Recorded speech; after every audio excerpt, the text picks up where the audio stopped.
This is Talk the Home of Common Sense. 12:49 is the time. We're fresh from finding out that apparently Shakespeare was a black woman. There we are. We're going to be talking about more woke stories in a moment. Just to get you up to date, if you're just tuning in, Suella Braverman, the former Conservative Home Secretary, she has announced that she has defected to Reform. They now have 8 MPs. They only had 4, I think, at the beginning of the year. They've now got 8 MPs, or just at the end of last year, 8 MPs. She's the latest high-profile defector. The other high-profile defector, Robert Jenrick, he was Shadow Justice Secretary until a week or so ago. He's posted on X just a moment ago. Welcome, Suella Braverman. Great to be on the same team again. Let's take our country back.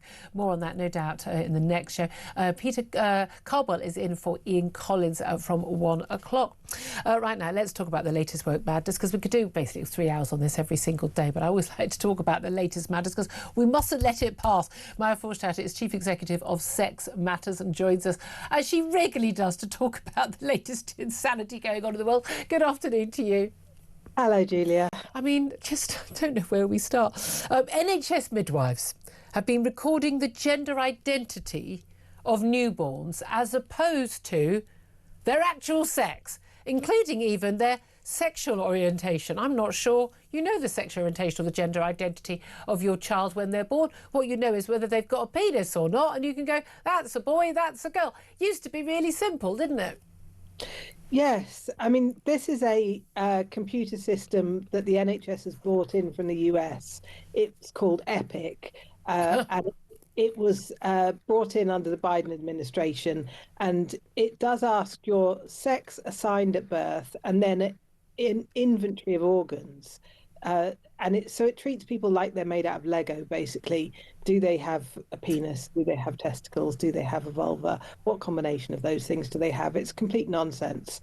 And we first raised this in 2023, and the NHS said that those things were voluntary and only to be used for people who were having gender reassignment surgery. But here again, we're hearing that NHS nurses, midwives are being trained to use it for logging. And there's not just one. I mean, this one of the biggest hospitals. I mean, it's just around the corner from here. Guy's and St Thomas's Hospital are using it, but at least 10 NHS hospitals use this, and King's College and the hospital as well. Again, these are major teaching hospitals, but at least 10 NHS hospitals around the country are using this. And midwives are going, well, where's the form for male and female? And this is just basically woke madness in the Biden administration, just being brought over here. And is the excuse that, well, we've got this software and we can't adjust it, but can it be changed, or can't they just say, sorry, ignore all of that stuff, because obviously this is a medical form and it's about facts, not nonsense. Exactly, that's what they should do. They can always, the NHS is a big customer.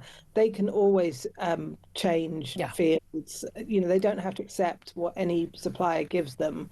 But this seems to be going further than that. It's being brought back into the training, and midwives are being told to think about babies as having a sex assigned at birth rather than just having a sex. Well, we've had a minister, a Labour MP. I mean, you know, talking about that. You know, that babies aren't born boys or girls; they're assigned sex. People who are elected members of Parliament have said this nonsense, for goodness' sake.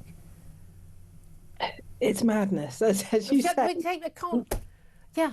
In the medical schools, it's in the Department for Health.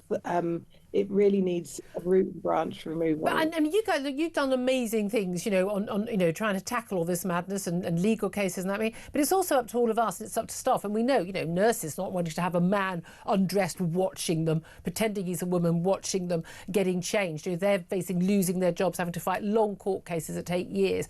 And we've had some, you know, the Darlington nurses and others, you know, these amazing victories. Sandy Peggy, that sort of partial victory.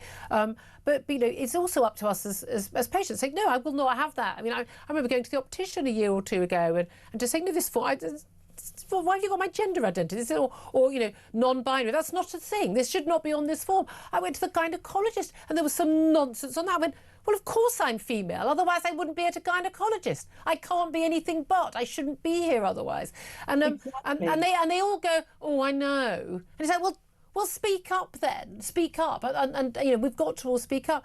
But this is it. The NHS is so totally captured. And as we've seen with these nurses just wanting the most basic levels of dignity, like not to have someone, a man, watch them get out, you know, down to their bra and knickers in a changing room, they're scared to speak up. And when you've just given birth, you should not have to be arguing with the bureaucracy about not recording nonsense about your child. Yeah, and again, it's like, referring to, someone who identifies as trans when they commit a crime, or this amazing spike we've seen in female violent crime and sexual assaults because they're committed by men. So whether it's a census, a criminal document, involving the criminal justice system, or NHS, or a voting document, it needs to record facts, verifiable, objective truth, not what someone feels on a Wednesday afternoon. Exactly. And it starts at birth and it goes all the way through your life. You cannot change sex, and where people need that information, whether your doctor needs that information, whether the justice system needs that information, it has to be accurate. It should be accurate. This was something that wasn't even up for debate until 10 years ago. It's bizarre. One thing that wasn't up for debate for 10 years ago was the idea that we had to use someone's preferred pronouns, because pronouns have a meaning, a meaning in biology, and it's very, very clear referring to a man or a woman or plural. And they also, they're grammatically correct or not. We constantly have this phrase of misgendering people, where, you're not misgendering if you call a man he or him or his, when he is a man, whether he calls himself a woman or not, you're not misgendering, you're being correct.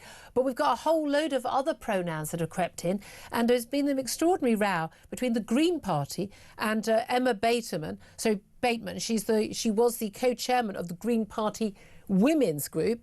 She's now suing the Green Party after they suspended her because they accused her of mocking someone and refusing to use someone's, I kid you not, fairy pronouns. This is someone who identified as a part of the fairy people, didn't know that was a thing. Presumably they were at the bottom of the garden when they did this, and wanted to be referred to using, I don't even know how to pronounce these, fair pronouns, because they believe they're sort of basically mythical beings. And basically Emma Bateman refused, and now she's suing them for suspending her. Again, is this a Monty Python sketch? Well, Emma was making a joke. I mean, that's the funny thing. She wasn't even misgendering somebody. What she was doing was making a speech about pronouns, and she said something like, every time somebody's misgendered, a person with fair pronouns dies. It's a great joke. That's a great fairy joke. Dies. There wasn't even anyone who takes these ridiculous pronouns there, and somebody weaponized that against her. They used that to try and get rid of her because she has said that men are not women and that women's rights need protecting. Yeah. She's an old school feminist, basically, who understands basic biological fact. She is, and she's a Green. She should be there fighting for the environment, not having to fight for basic facts. Yeah, it's genuinely quite terrifying whenever we read these stories. A reason I always want to talk about them, as mad as they are, is that when, political parties, organisations like the NHS, universities, wherever, when they're spending their time on this nonsense, they are not doing the job we need them to do for us. So good to talk to you. Thank you for always calling it out and standing firm. Maya Forstater, Chief Executive of Sex Matters. Thank you for that.